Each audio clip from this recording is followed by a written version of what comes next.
हिंदुओं की कायरता के कारण, जातिवाद में बंटने की मूर्खता के कारण हिंदुओं से हिंदुओं के स्थान छीन लिए गए। जैसे भारत पाकिस्तान का विभाजन हुआ तो गुरुद्वारा हमसे छिन गया, नानक देव का स्थान हमसे छिन गया, हमसे कई शक्तिपीठ छिन गए, हमसे लाहौर की पवित्रता में कई मंदिर थे जो छिन गए हमसे। कैलाश और जो कुबेर की नगरी है अमरावती, वो भी हमसे छिन गया। और कैलाश के उत्तर में जो नील पर्वत है, जिसकी व्याख्या यहाँ रामायण जी में करी गई है, वो भी हमसे छीन लिया गया।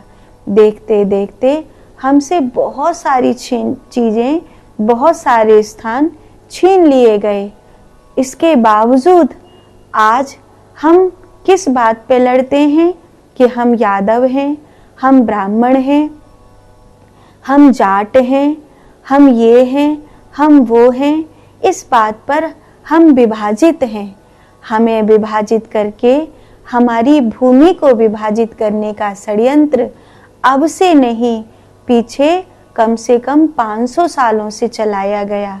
और इन 500 सालों में जिस समय गोस्वामी तुलसीदास जी ये राम कथा लिख रहे हैं, उस समय तक हमसे ये सब चीज़ें नहीं छीनी थी। उस समय तक नील पर्वत भी भारत का हिस्सा था, कैलाश भी भारत का हिस्सा था, पाकिस्तान के जो शक्तिपीठ हैं वो भी भारत के हिस्से थे, और भी जो अनेक अनेक स्थान हैं वो भी भारत के हिस्से थे। लेकिन फिर 200 साल पहले जब अंग्रेजों ने अपना वर्चस्व बढ़ाना आरंभ किया, तो धीरे धीरे वो भूमि के टुकड़े करवाते चले गए। और उसके बाद जब देश आज़ाद हुआ, बहुत से लोगों ने अपनी छाती पर गोली खाई।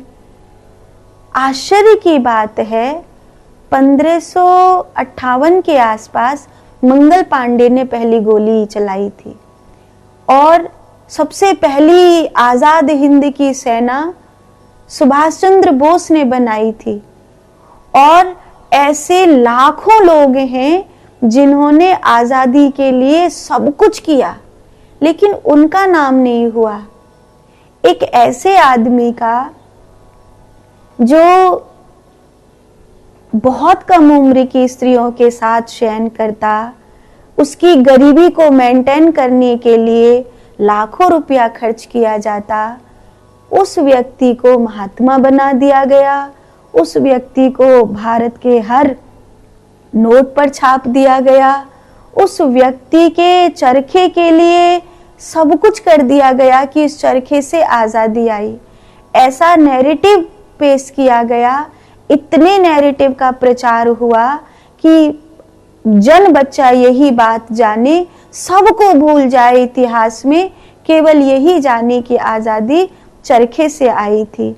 अंग्रेजों की गाड़ियों में घूमने वाला, लग्जूरियस से रहने वाला, गऊ के मांस को खाने वालों का पक्ष देने वाला और बकरी पालने वाला व्यक्ति तो महात्मा बन गया। और इस देश में जो सच में महात्मा इस मातृभूमि के लिए मरे थे, उनका नाम और लेस खो गया। देश के विभाजन में ये बहुत बड़ा कारण है। आज गुरुद्वारा हमारे पास नहीं है, आज नानक देव की भूमि हमारे पास नहीं है, आज हमारे शक्तिपीठ हमारे पास नहीं है, वो पाकिस्तान में है। आज कैलाश हमारे पास नहीं है, आज नील पर्वत हमारे पास नहीं है, आज हम वहाँ नहीं जा सकते जिसे कभी कुबेर की नगरी कहा जाता था। आज हम नहीं जा सकते उन स्थानों पर जहाँ साक्षात नारायण विराजमान हुए।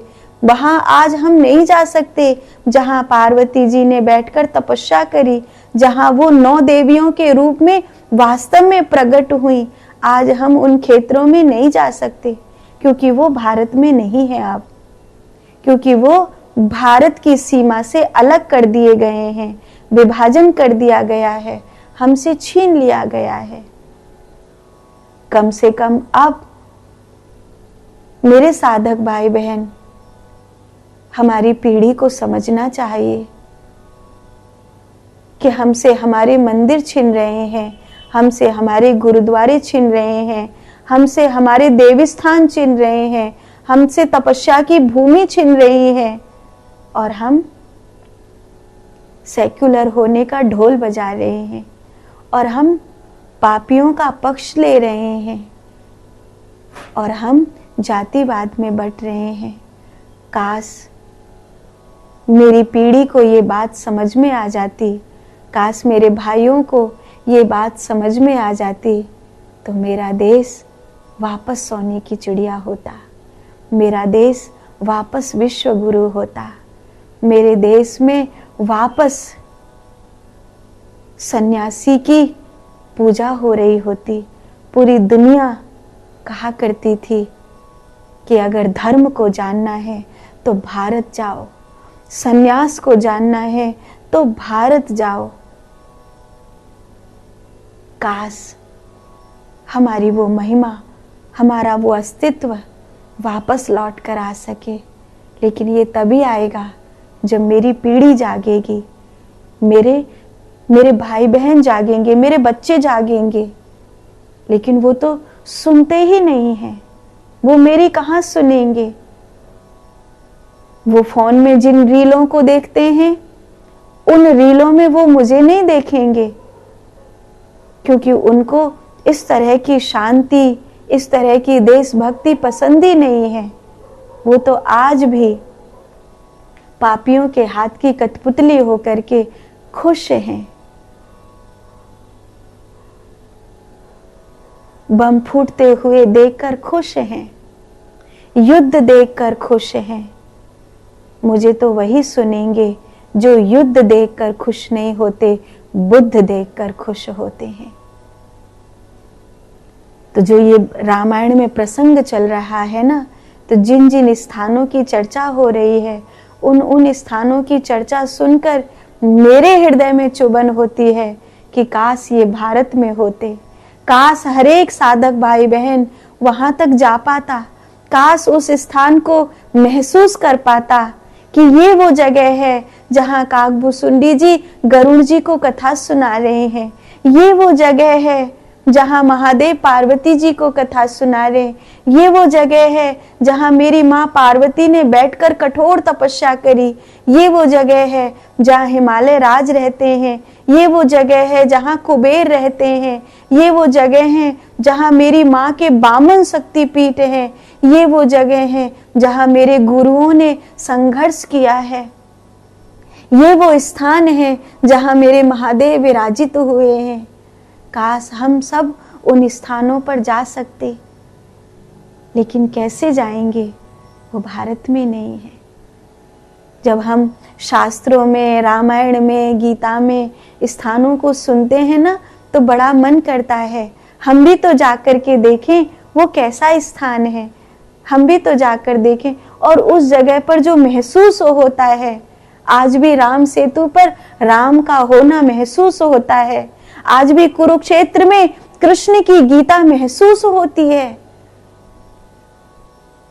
स्थान गवाही देते हैं किसकी? हुए उस घटनाक्रम की, उस लीला की। तो जब स्थानों को सुनती हूं और कहती हूं तो एक चुभन होती है कि काश जैसे 12 ज्योतिर्लिंगों में जाते हैं ऐसे नील पर्वत पर भी जाते, कुबेर की अलकापुरी में जाते, कैलाश पर जाते। काश उसी तरह जाते हम, जैसे केदार जाते, रामेश्वर जाते, ऐसे ही उन स्थानों पर जाते जहाँ मेरी माँ सीता बैठी थी, जहाँ मेरी माँ पार्वती विराजमान हुई थी, उन स्थानों पर जाते।